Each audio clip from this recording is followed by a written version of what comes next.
میرے نبی پاک نے فرمایا 3 کام کرو تمہیں فائدہ ہوگا. حضرت عبدالرحمن ابن عوف فرماتے ہیں میں نے اس کا تجربہ کیا اس حدیث کا, اور آپ فرمایا کرتے تھے مجھے اللہ کی عزت کی قسم جو میرے نبی نے کہا حق اور سچی کا ہے, حق اور سچ کا ہے. حضور سید عالم صلی اللہ علیہ وسلم نے فرمایا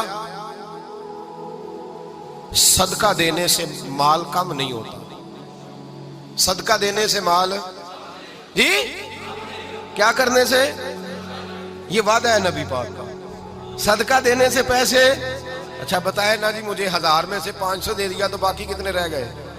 تو حضور فرما رہے ہیں کم نہیں ہوتے. 1000 دے دیا تو باقی کتنا بچا؟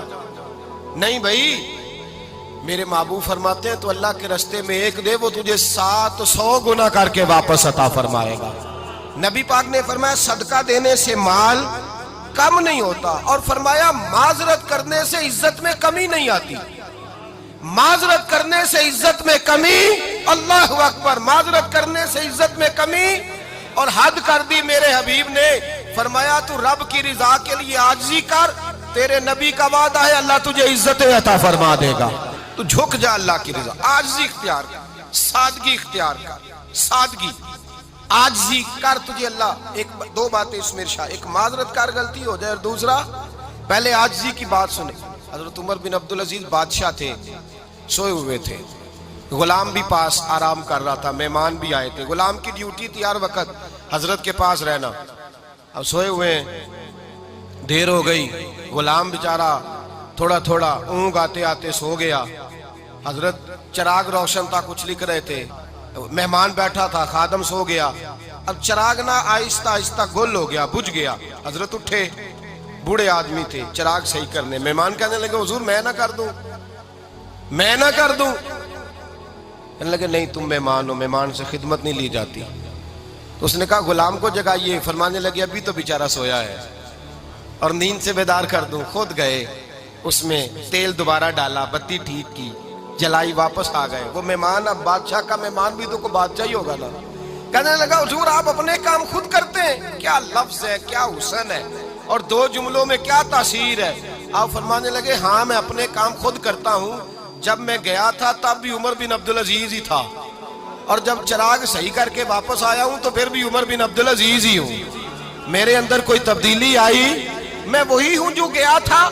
حضرت سیدنا فاروق اعظم رضی اللہ تعالیٰ عنہ فرماتے میں بیٹھا تھا, اور ابھی 3 دن ہوئے تھے نبی پاک صلی اللہ علیہ وسلم کے وصال ظاہری کو. میں بیٹھا ہوا تھا, 2-3 بچیاں آ گئی, اور حضرت ابو بکر صدیق رضی اللہ تعالیٰ عنہ کے سامنے آ کے بیٹھ کے رونے لگی. جناب صدیق اکبر رضی اللہ تعالیٰ عنہ کا بچیوں روتی کیوں ہو؟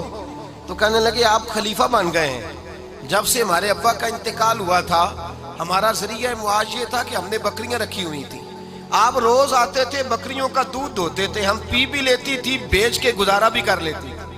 اب آپ تو خلیفہ بن گئے, کون آیا کرے گا؟ تو حضرت ابو بکر صدیق فرمانے لگے تمہیں پتہ ہے جو خلیفہ ہوتا ہے وہ تو خادم ہوتا ہے قوم کا, میں آیا کروں گا.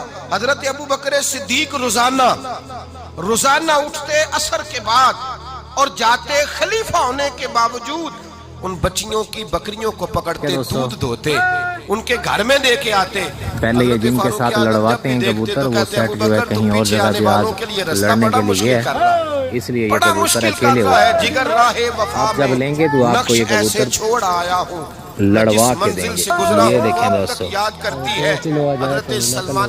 ان کے دوست ہیں, صلح کے ساتھ پھڑکاتے ہیں کبوتر.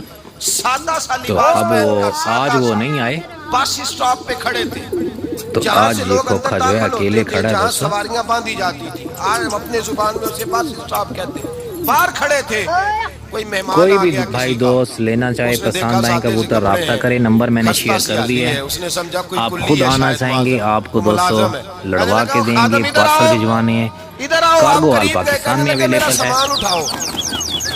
امام غزالی فرماتے ہیں جب تو علم پڑھنے بیٹھتا ہے تو یہ بھی خیال کرنا تیرے اندر تکبر کا بھوٹا نہ لگ جائے.